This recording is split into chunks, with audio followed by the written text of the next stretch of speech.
Hi, this is a little video from Tabitha's Glass Emporium, and I wanted to talk about compatibility. We put a newsletter out the other day talking about problems with compatibility with some of our 96 products and that we didn't really recommend them for full fuse. I wanted to just clarify. We've tested all our 96 products for full fuse and they are okay. We do samples like this, 2 centimeters by 2 centimeters, and we fuse one piece in the middle, and we test them using polarizers on a light box like this that's decided not to work now.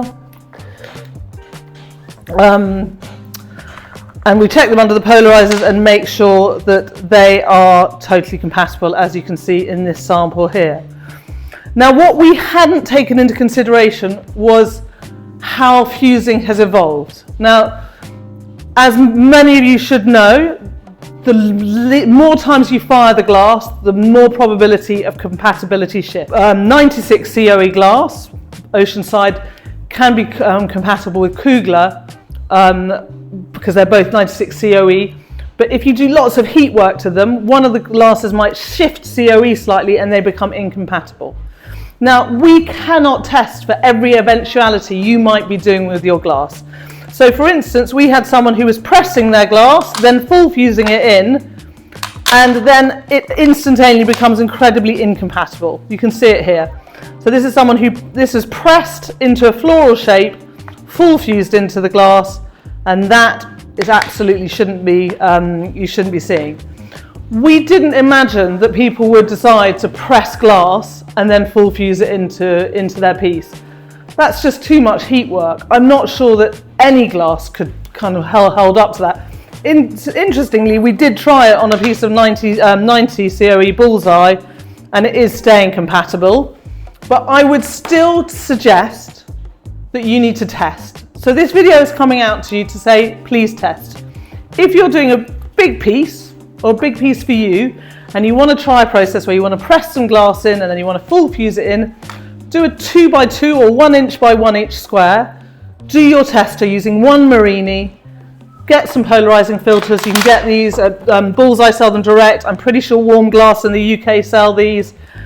And get a light box. They're not expensive light boxes, and they are just brilliant for, you know, if you're tracing things, anything, and then you can test. So I had a customer who basically had used Tulip, and she said she'd full fused it twice and was having problems. Now, this is the first firing, and this one's had 2 firings. And for me, there is a little bit more stress in the glass on this one, but not enough for me to cause concerns. But I don't know how she has fired her piece, what firing schedule she used, so she's the same one as mine. So I don't know whether, you know, because it's a bigger piece, there's more going on in it, that might be causing issues. I can't test for every eventuality, guys. We're doing our best. We want to bring you really good products, but we just don't, you know, we can't always get it right. So we're just saying that for some products, let's say, so this is chrysanthemum, you can see this was pressed and then full fused in. I'm not even, you know, you can't even see the flare under polarizing filters because actually there's a whole crack going all the way around the piece. So there's no stress left in the glass because it's cracked. The same with this heart, pressed and full fused, it's immediately cracked around the glass. This one over here, this pressed full fused, look, check out the cracking on that. That's just like, it's completely incompatible. This one's harder to see, but again, it is a little crack there. It's totally incompatible. But let's say, for instance, some yellow, that's Oceanside yellow, pressed, totally fine now, still completely fine. This is some blue, primrose pressed, not a problem at all. So it's very hard for us to take every single murrine and do every single thing that you might do to it. Because, you know, I want you to experiment. I want you to try different things out and be imaginative and see what you can do with glass. Because if we all experiment, then we push the boundaries further. But with that, you need to test. You need to test because your kiln is different than mine. You need to test because you might be doing slightly different things to the glass.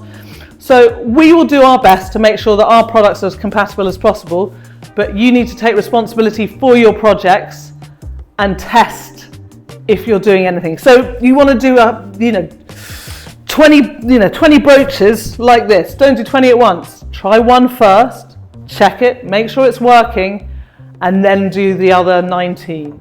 You want to do a big piece, don't start with a big piece. And guys, I've learned this the hard way. I have a friend out there who taught me glass, Yvette from Glass, who used to run Glass Studios for Eyes, and she could tell you that I was the queen of going, I'm going to do this project and I'm going to do it this big and I'm not going to test at all.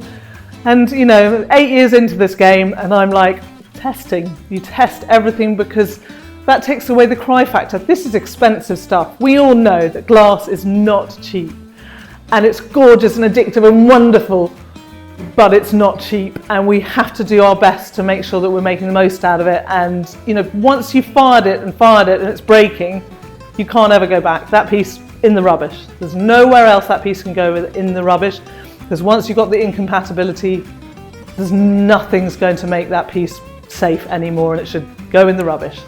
So I hope this video helps you understand about the incompatibility issues.